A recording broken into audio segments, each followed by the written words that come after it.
Buen día, sean bienvenidos a las conferencias virtuales del curso de Derecho Laboral 2 de la Universidad Rural de Guatemala. Saluda a la licenciada Ana María López Recinos, abogada y notaria. El día de hoy estaremos estudiando el contenido de la semana 13 del curso de Derecho Laboral 2 con el tema Forma de expresión del derecho colectivo del trabajo. Daremos continuidad a la conferencia de la semana pasada. Sean todos bienvenidos. Objetivos de la clase. Instruir al estudiante sobre los procedimientos para obtener la declaratoria de legalidad y la declaratoria de ilegitimidad del movimiento de huelga. Determinar las consecuencias o efectos de la declaratoria de legalidad e ilegitimidad, justicia e injusticia de la huelga y conocer las actividades laborales que tienen limitación parcial para el ejercicio del derecho de huelga. Estaremos utilizando Código de Trabajo, Constitución Política de la República de Guatemala y el Decreto 71-86 del Congreso de la República, que contiene la Ley de Sindicalización y Regulación de la Huelga para Trabajadores del Estado.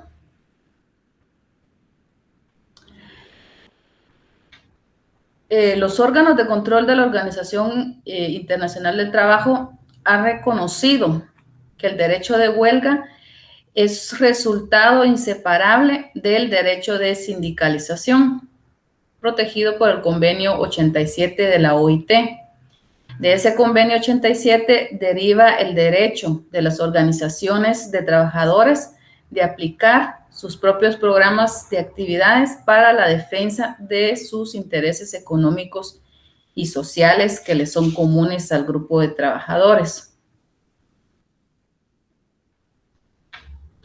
Recapitulando la conferencia de la semana pasada, mencionaba algunos de las normas de la legislación en la cual se encuentra regulado el derecho de huelga. Para completar dicha información, hay otros instrumentos internacionales que de manera explícita hacen referencia al tema del derecho de huelga.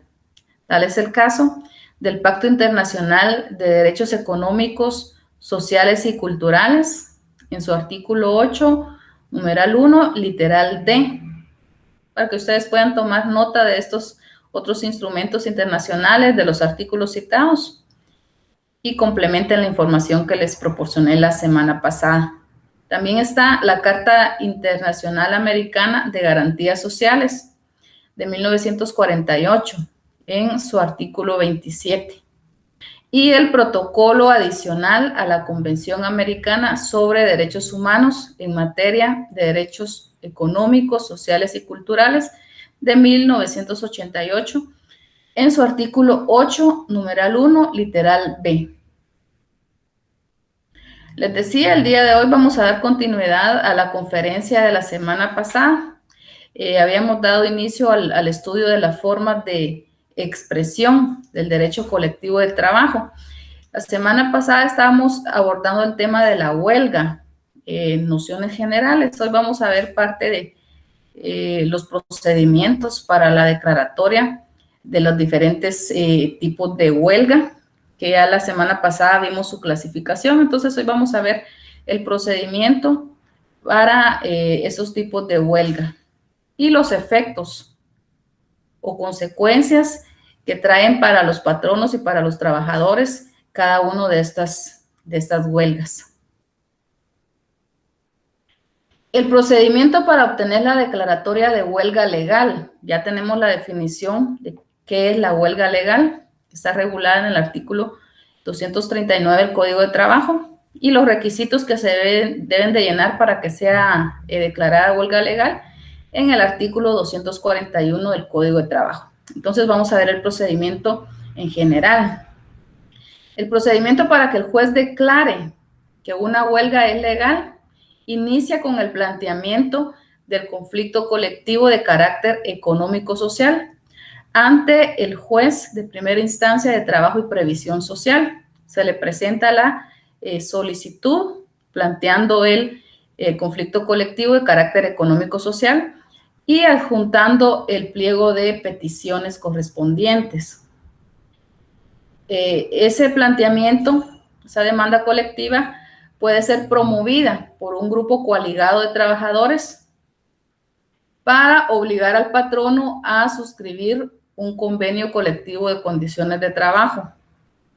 O bien puede ser planteado también por un sindicato de trabajadores con el propósito de obligar al patrono a negociar la suscripción de un pacto colectivo de condiciones de trabajo. Presentada la solicitud, llenados los requisitos legales, el juez admite para su trámite la demanda colectiva, notifica a las partes y posteriormente se procede a integrar el Tribunal de Conciliación. Integrado ya el Tribunal de Conciliación y notificada a las partes, se da inicio a la fase de conciliación, ya ante el Tribunal de Conciliación. Aquí ya es el Tribunal de Conciliación el competente para conocer a partir de la fase de conciliación. Recordamos la integración del Tribunal de Conciliación, es integrado por el juez de primera instancia de trabajo y previsión social, ante el cual se promovió el conflicto colectivo o la demanda colectiva. Un representante de los trabajadores, un representante de los patronos. En la fase de conciliación, ya integrado el tribunal, esa fase de conciliación debe durar, no puede exceder de un plazo de 15 días.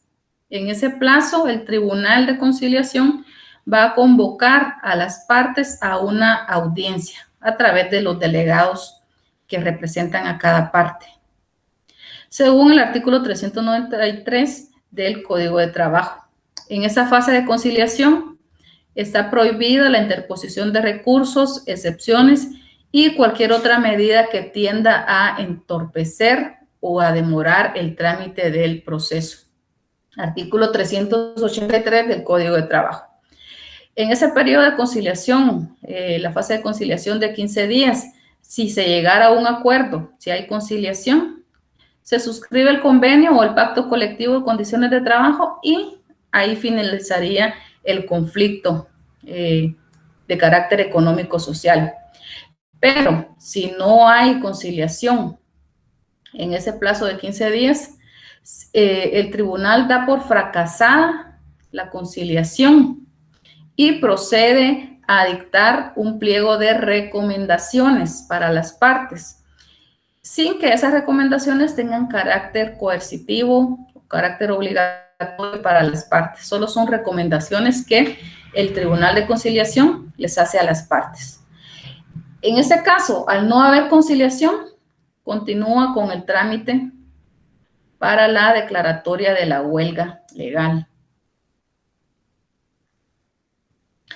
A partir de que se dio por fracasada la fase de conciliación, inicia el procedimiento para obtener la declaratoria de la huelga legal. Acá asume el control nuevamente del proceso el titular del juzgado de primera instancia de trabajo y previsión social, que conoce el caso. Ya no va a conocer el Tribunal de Conciliación, sino que ya es competencia exclusiva del juez de primera instancia de trabajo y previsión social. Dentro de las 24 horas siguientes de que fracasó la fase de conciliación, cualquiera de las partes, ya sea la parte patronal o la parte obrera, puede pedir al juez de primera instancia que conoce el caso que se pronuncie sobre la legalidad o ilegalidad del movimiento de huelga.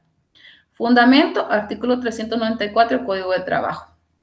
Presentada esa solicitud ante el juez procede a verificar si los trabajadores han cumplido con los requisitos que establece el artículo 239 y el artículo 241 del Código de Trabajo. Dependiendo si reúne o no los requisitos, el juez va a hacer la declaratoria de huelga legal y en caso de que no reúna los requisitos de esos dos artículos, entonces va a ser la declaratoria de que es una huelga ilegal. Para verificar si se cumplen o no los requisitos legales, el juez ordena a la Inspección General de Trabajo que haga un recuento del número de trabajadores que apoyan el movimiento de huelga para verificar si constituyen la mitad más uno del total de trabajadores que laboran en ese centro de trabajo.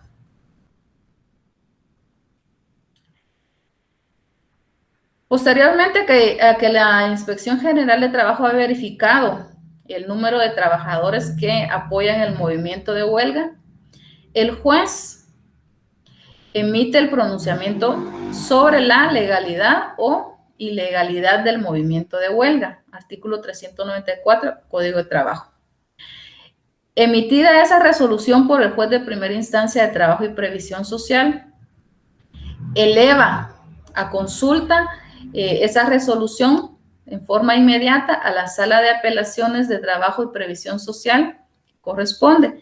Dicha sala hará un pronunciamiento definitivo sobre la legalidad o ilegalidad del movimiento de huelga dentro de las 48 horas siguientes a la recepción de los autos que le fueron remitidos por el juez de primera instancia. Artículo 394 del Código de Trabajo. Emitida esa resolución definitiva por la Sala de Apelaciones de Trabajo y Previsión Social, se notifica a las partes y a la Dirección General de Trabajo por vía telegráfica. Artículo 394 del Código de Trabajo. En el caso de que la resolución emitida por el juez, pronunciamiento del juez de primera instancia y confirmado por la Sala de Apelaciones, declaran que la huelga es legal, a partir de que son notificados, los trabajadores tienen un plazo de 20 días para ir a la huelga. Entonces, el objetivo de que el juez haga el pronunciamiento sobre la legalidad o ilegalidad del movimiento de huelga es autorizar a los trabajadores para que vayan a la huelga. Esa declaratoria, les decía, solo se circunscribe para autorizar a los trabajadores para que vayan a la huelga y dejen de laborar. Y en esa resolución no se resuelve el fondo del conflicto. Únicamente se les está autorizando a los trabajadores para que vayan a la huelga. Entonces, con esa declaratoria, con la notificación, termina el trámite del procedimiento para la declaratoria de legalidad o ilegalidad de la huelga. Este procedimiento es para los trabajadores del sector privado, también aplica para los trabajadores del Estado, con algunas diferencias que regula el decreto 71-86 del Congreso, que es la ley de sindicalización y regulación de la huelga para trabajadores del Estado. La diferencia de trámite es que previo a ir a plantear el conflicto colectivo, la demanda colectiva, obligatoriamente los trabajadores del Estado que pueden ir a la huelga deben de agotar la vía directa de manera obligatoria. El plazo de la negociación en la vía directa para trabajadores del Estado es de 30 días y ese plazo puede ser ampliado por acuerdo de las partes. Esa es la diferencia. Por lo demás, rige el mismo procedimiento hasta la etapa de declaratoria de legalidad o ilegalidad del movimiento de huelga. Declarada ya por parte del juez y notificada de las partes, ya gozan los trabajadores ya gozan de 20 días para ir a la huelga, se puede dar paso a la siguiente etapa en el proceso, que es el procedimiento para la declaratoria de justicia o injusticia de la huelga. Declarada la huelga legal, entonces acá el requisito para que se pueda hacer, el juez pueda pronunciarse sobre la justicia o injusticia de la huelga es que anteriormente haya hecho la declaratoria en el sentido de que la huelga es legal, que haya autorizado a los trabajadores para que vayan a la huelga. Declarada la huelga legal, cualquiera de las partes puede pedir al juez de primera instancia de Trabajo y Previsión Social que se pronuncie sobre la justicia o injusticia del movimiento de huelga. El Código de Trabajo no señala plazo para que se haga esta petición. Artículo 396 del Código de Trabajo regula todo el procedimiento para la declaratoria de la justicia o injusticia de la huelga. Echa la solicitud al juez para que se pronuncie sobre la justicia o injusticia de la huelga. El juez debe hacer dicho pronunciamiento dentro de los 15 días siguientes a recibida la solicitud de la parte interesada. Dentro de ese plazo de 15 días, el juez debe recabar información y pruebas necesarias para poder emitir su resolución, incluyendo dictámenes técnicos económicos que debe solicitar al Ministerio de Trabajo y Previsión Social. El Ministerio de Trabajo y Previsión Social tiene 10 días, un plazo de 10 días para rendir dicho dictamen. Ese dictamen y las pruebas que recabe el juez y la información que recabe será la base para que haga la declaratoria de la justicia o injusticia del movimiento de huelga. Reunida esa información, el juez, en el plazo de 15 días, a partir de que se le formuló la solicitud para que se pronuncie sobre la justicia o injusticia de la huelga, debe emitir el auto a través del cual hace la declaratoria de justicia o injusticia del movimiento de huelga. Dicho auto pone fin al conflicto entre trabajadores y patronos, es decir que a través de ese auto en el cual el juez declara que la huelga es justa o que es injusta, se está poniendo fin, se está resolviendo el fondo del conflicto de carácter económico-social entre patronos y trabajadores. Al ser una resolución de fondo, ese auto, y al tener carácter definitivo, es apelable ante la Sala de Apelaciones de Trabajo y Previsión Social jurisdiccional, quien conocerá en alzada según el artículo 365 del Código de Trabajo, en el cual se regula el procedimiento. Entonces, ese sería el procedimiento para la declaratoria de justicia o injusticia de huelga, y el anterior, el procedimiento para la declaratoria de legalidad o ilegalidad de la huelga. Otro procedimiento aparte de los anteriores, que es distinto, es el procedimiento para obtener la declaratoria de huelga ilegítima o huelga de hecho, para que el juez haga la declaratoria de que una huelga es ilegítima o de hecho. Artículo 394 del Código de Trabajo indica: para la declaratoria de ilegalidad de una huelga o de un paro, este trámite es aplicable también en el caso del paro laboral, acordados y mantenidos de hecho. Ya recordamos cuándo es una huelga ilegítima o de hecho, aquella que no se han agotado los procedimientos legales, que los trabajadores de manera espontánea y sin pedir autorización al juez se van a una huelga, sin siquiera intentar negociar con la parte patronal y mucho menos acudir a la vía judicial. Entonces, en ese caso, para que el juez declare que esa huelga es ilegal o de hecho, se tramita en forma de incidentes, por la vía de los incidentes regulado en la ley del organismo judicial, con excepción del periodo de prueba de dicho trámite de los incidentes, que en el caso de materia laboral para la declaratoria de huelga ilegítima, el periodo de prueba es de 5 días, según el artículo 394 del Código de Trabajo. El trámite de los incidentes lo regula la ley del organismo judicial a partir del artículo 135 al 140. Inicia el trámite, el procedimiento de los incidentes para la declaratoria de huelga ilegítima o de hecho, con la presentación de la solicitud ante el juez de primera instancia de trabajo y previsión social. Admite para trámite, notifica a las partes confiriendo audiencia a los otros interesados por el plazo de 2 días para que hagan uso del derecho de defensa. Artículo 138 de la Ley del Organismo Judicial. Seguidamente se abre a prueba el procedimiento por el plazo de 5 días, según lo estipulado en el artículo 394 del Código de Trabajo. Vencido el periodo de prueba, el juez emite la resolución haciendo la declaratoria si la huelga es ilegítima o de hecho. Esa resolución la debe emitir en un plazo de 3 días siguientes o posteriores al vencimiento del periodo de prueba. Artículo 140 de la Ley del Organismo Judicial.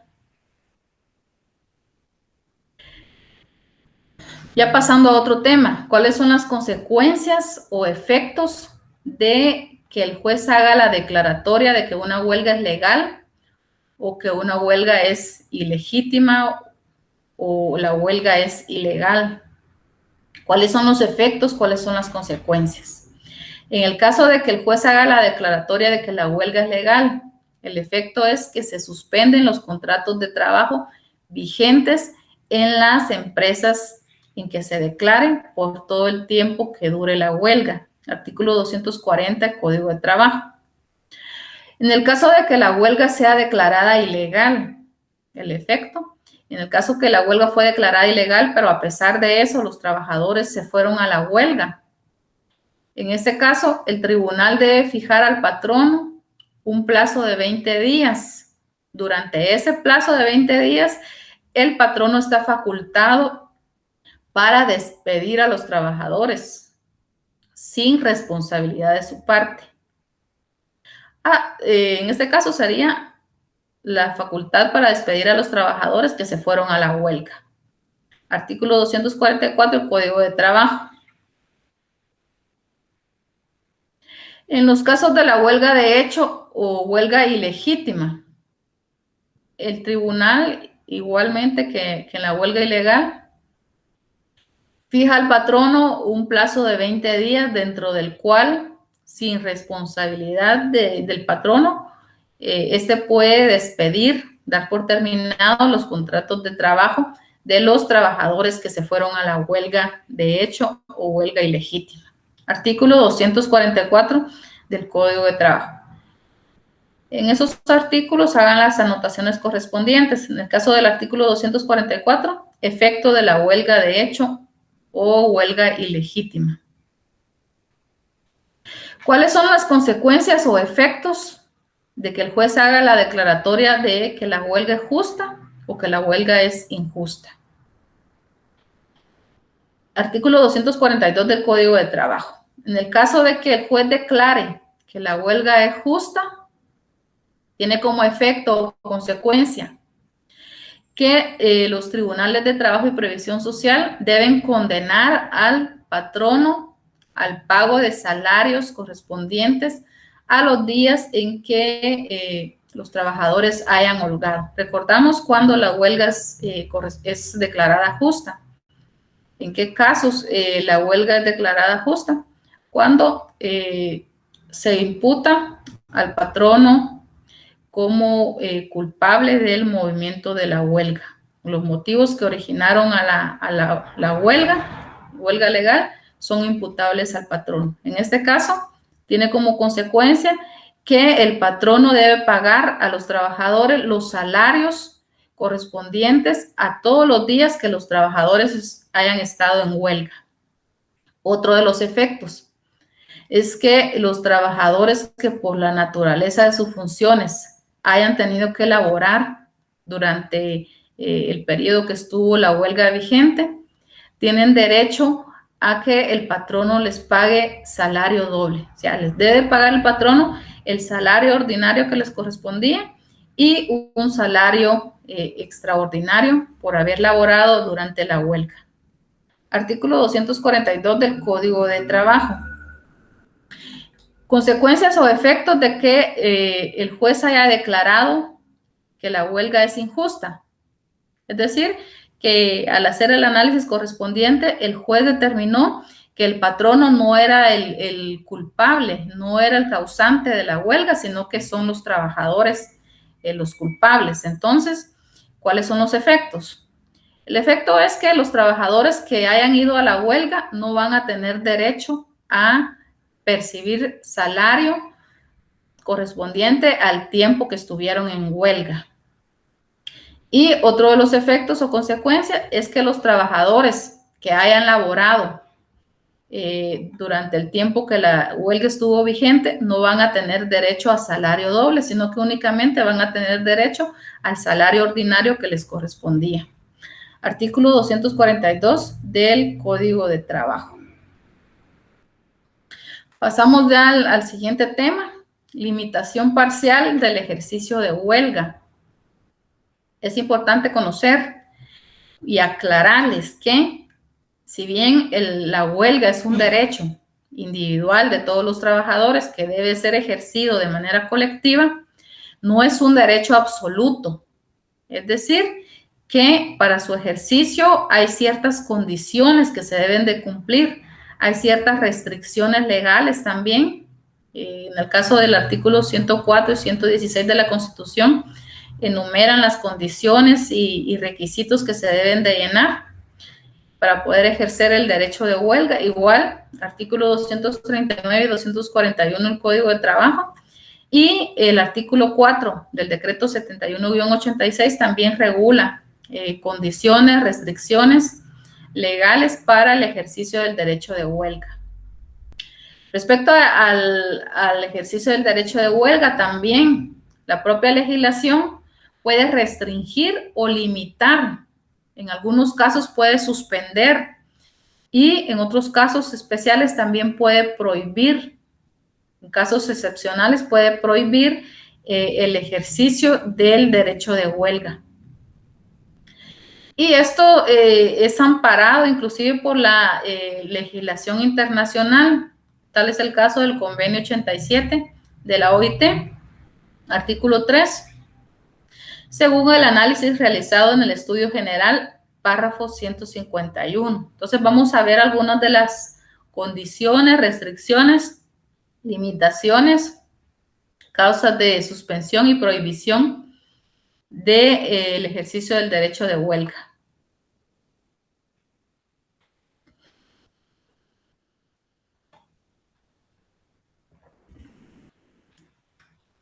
Hay formas en las cuales se puede limitar el ejercicio del derecho de huelga. Este derecho se puede limitar a través de una suspensión por mutuo consentimiento de las partes. También se puede suspender por orden judicial, es una forma de limitación también. Y también se puede limitar por disposición legal.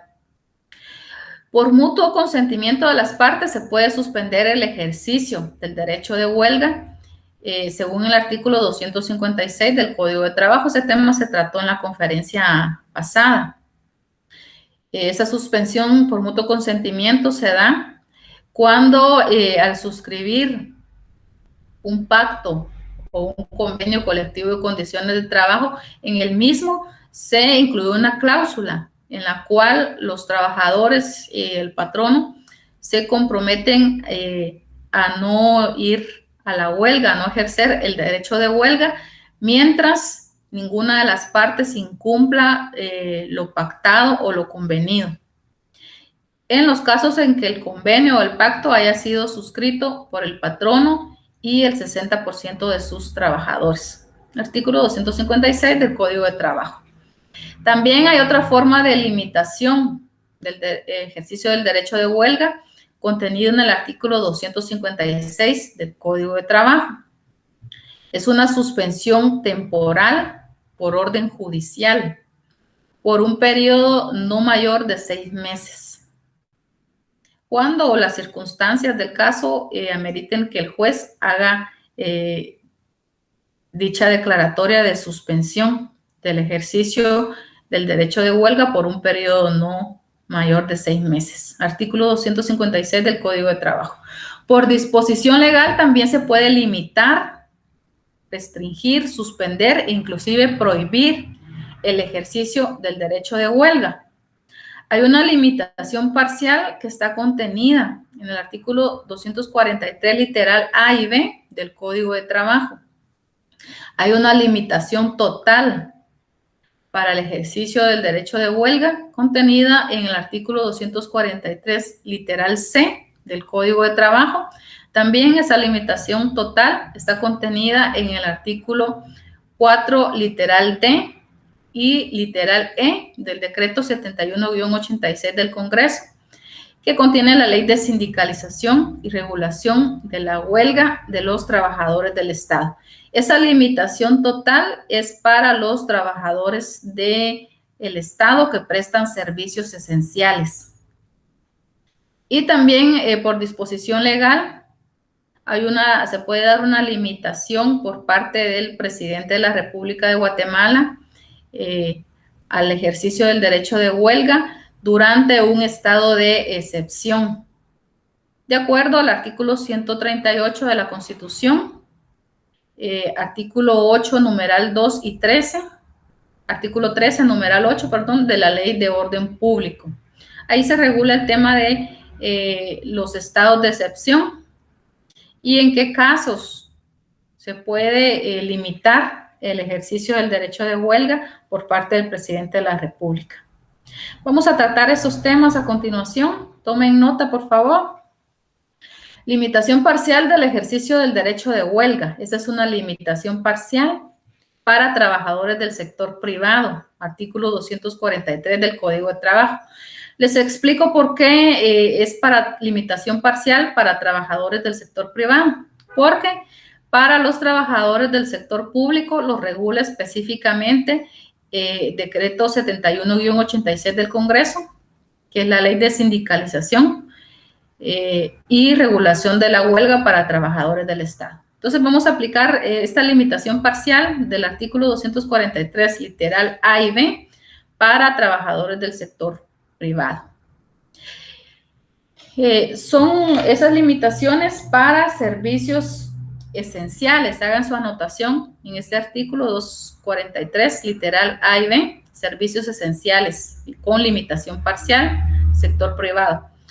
No pueden ejercer, de acuerdo a ese artículo, el derecho de huelga los trabajadores de las empresas de transporte, mientras, ahí subrayen ese término, mientras se encuentren en viaje y no haya terminado este. Entonces, es una limitación parcial porque hay una condicionante.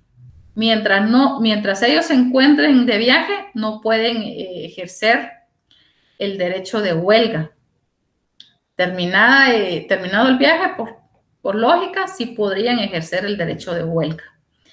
Otra limitante parcial, el literal B, los trabajadores de clínicas, hospitales, higiene y aseo públicos y los que laboren en empresas que proporcionen energía motriz, alumbrado, telecomunicaciones, plantas de procesamiento y distribución de agua para servicio de las poblaciones. Aquí hay otra condicionante, por eso es parcial también esta limitación. Mientras, ahí subrayen, mientras no se proporcionara el personal necesario para evitar que se suspendan tales servicios sin causar un daño grave e inmediato a la salud, seguridad y economía públicas. Esas son limitaciones parciales. ¿Por qué? ¿Por qué se dan estas limitaciones? Porque el Estado pretende proteger la salud, la seguridad, la economía públicas y sobre todo la vida de la población, porque califica estos trabajos, estas labores como esenciales para la población. Entonces, en el caso de la literal B, previo a que puedan ir a la huelga, se necesita que se establezcan turnos para que esas labores no se suspendan totalmente, sino que hayan trabajadores turnándose para prestar estos servicios y no afectar la salud, seguridad y economía públicas. Y la literal C de ese artículo 243, pues corresponde a los trabajadores del Estado, prestan seguridad pública y está regulada en la ley específica que más adelante vamos a estar tratando. Para el caso de la literal A y B, se deben de establecer turnos de emergencia para que se pueda ejercer el derecho de huelga. Cuando se trate de alguno de esos servicios, el tribunal que conoce el conflicto, previo a resolver la solicitud del artículo 394, es decir, sobre la legalidad o ilegalidad de la huelga, y solo cuando se hayan llenado los requisitos para pronunciarse sobre la legalidad de la huelga, convocará a las partes a una audiencia que se celebrará dentro de las 24 horas siguientes a las notificaciones respectivas para que se establezca un servicio mínimo mediante turnos de emergencia. Ahí subrayen turnos de emergencia. A falta de ese acuerdo en esa audiencia, los turnos de emergencia los fijará el juez dentro de las 24 horas siguientes de fracasada la referida audiencia. Artículo 243 del Código de Trabajo. Esos turnos de emergencia para asegurar la prestación del servicio mínimo se fijarán entre un 20 y 30% del total de trabajadores de la empresa, establecimiento o negocio de que se trate. Y en los casos de huelga gremial de los trabajadores de la misma profesión y oficio dentro de cada empresa, establecimiento o negocio. Artículo 243 del Código de Trabajo. Ahora sí vamos a analizar lo que indica Decreto 71-87 del Congreso respecto a la limitación total del derecho de huelga para trabajadores del Estado. Ese decreto establece una limitación total para que trabajadores del Estado puedan ejercer el derecho de huelga, pero esa limitación total en la cual se prohíbe el ejercicio del derecho de huelga es exclusivo para trabajadores que prestan servicios calificados como esenciales, servicios públicos esenciales. El artículo 4, literal E, del decreto 71-87 del Congreso indica que agotados los procedimientos de conciliación sin arribar a arreglo o convenio, la resolución de los conflictos de carácter económico-social en que participen trabajadores que presten servicios públicos esenciales, trabajadores del Estado que presten servicios públicos esenciales, deben de someterse obligatoriamente al arbitraje. Es decir, que de esta manera se está prohibiendo totalmente el ejercicio del derecho de huelga para estos trabajadores públicos que prestan servicios públicos esenciales. Estos trabajadores no pueden ir a la huelga, sino que se les proporciona otro procedimiento específico, que es el arbitraje, y deben de ejercerlo de manera obligatoria. Y ese procedimiento del arbitraje obligatorio está regulado en el Código de Trabajo. Capítulo 3, título 12 del Código de Trabajo. En este caso, el juez no está obligado a pronunciarse sobre la legalidad de la huelga. Bueno, ya nos quedó claro que trabajadores del Estado que prestan servicios públicos esenciales no pueden ejercer el derecho de huelga, sino que en caso de que surjan conflictos de carácter económico colectivo, deben de acudir al arbitraje obligatorio. Pero, ¿cuáles son esos servicios públicos esenciales? El artículo 4, literal D, del decreto 71-86 del Congreso, nos enumera que servicios públicos tienen carácter esencial.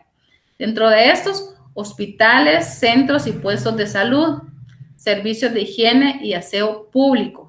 Son servicios estatales, servicio telefónico, de aeronavegación, telegráfico y de correo, también que pertenezcan al Estado. La administración de justicia y sus instituciones auxiliares. Entonces, el organismo judicial no se puede, los trabajadores del organismo judicial no pueden ir a la huelga, sino que arbitraje obligatorio. Transporte público urbano y extraurbano, estatal o municipal de todo tipo. servicio de suministro de agua a la población y de producción, generación, transportación y distribución de energía eléctrica y de combustibles en general que pertenezcan al Estado, y los servicios de seguridad pública. O sea, la Policía Nacional Civil tampoco pueden ir a la huelga, sino que todo, igual que las actividades anteriormente mencionadas, deben ir al arbitraje obligatorio, procedimiento que está regulado en el Código de Trabajo. Artículo 4, literal D del Código del Decreto 71-86, Ley de Sindicalización y Regulación de la Huelga para Trabajadores del Estado. El derecho de huelga de los trabajadores del Estado y de sus entidades descentralizadas y autónomas queda sujeto a lo que regula la ley específica, Decreto 71-87 del Congreso, y al Código de Trabajo de manera supletoria, con excepción de los servicios públicos esenciales anteriormente indicados, que no se deben de ver afectados y que, según lo regula el propio Decreto 71-86, deben de irse al arbitraje obligatorio.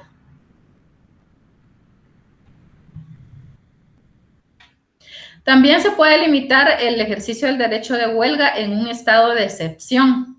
Artículo 138 de la Constitución indica que en caso de invasión del territorio, de perturbación grave de la paz, de actividades contra la seguridad del Estado o en casos de calamidad pública, podrá cesar la plena vigencia de los derechos a que se refieren los artículos, y ahí hace la numeración de los artículos que se pueden limitar. Y específicamente se hace referencia al segundo párrafo del artículo 116 de la Constitución Política de la República de Guatemala. Ese segundo párrafo del artículo 116 de la Constitución hace referencia al reconocimiento del derecho de huelga de los trabajadores del Estado y de sus entidades descentralizadas y autónomas. Entonces, en un estado de excepción, se puede limitar el ejercicio del derecho de huelga para los trabajadores del Estado, de entidades descentralizadas y también de entidades autónomas. En la Ley de Orden Público se regula específicamente en qué estados de excepción se puede limitar el ejercicio del derecho de huelga. Para esto, tomen nota, por favor, y ustedes lean estos artículos. Artículo 8, numeral 2, y el artículo 13, numeral 8 de la Ley del Orden Público. Por favor, tomen nota y den lectura a esos artículos. Y hagan sus anotaciones en el artículo 138 de la Constitución. También hagan sus anotaciones en el artículo 239 del Código de Trabajo. Y en el artículo 243 también del Código de Trabajo, incluyendo como otra limitación al derecho de huelga. ¿Cuándo termina la huelga?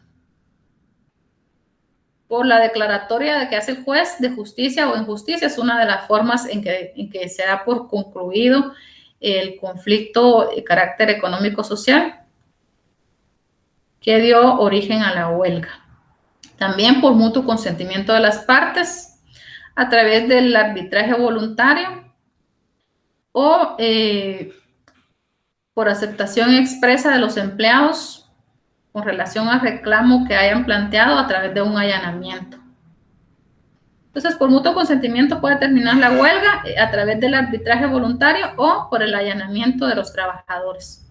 También por disposición de la ley, cuando los trabajadores no hicieron uso del ejercicio del derecho de huelga que les confirió el juez en el plazo de los 20 días, entonces se da por terminada la huelga en este caso y también obligatoriamente deben de ir al arbitraje.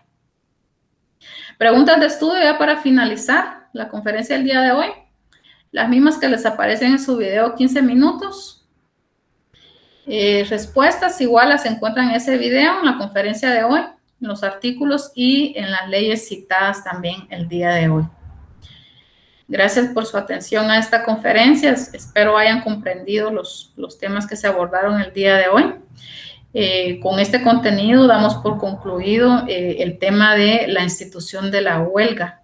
En la próxima conferencia estaremos abordando el tema del paro, que es la segunda institución que forma parte de las formas de expresión colectiva.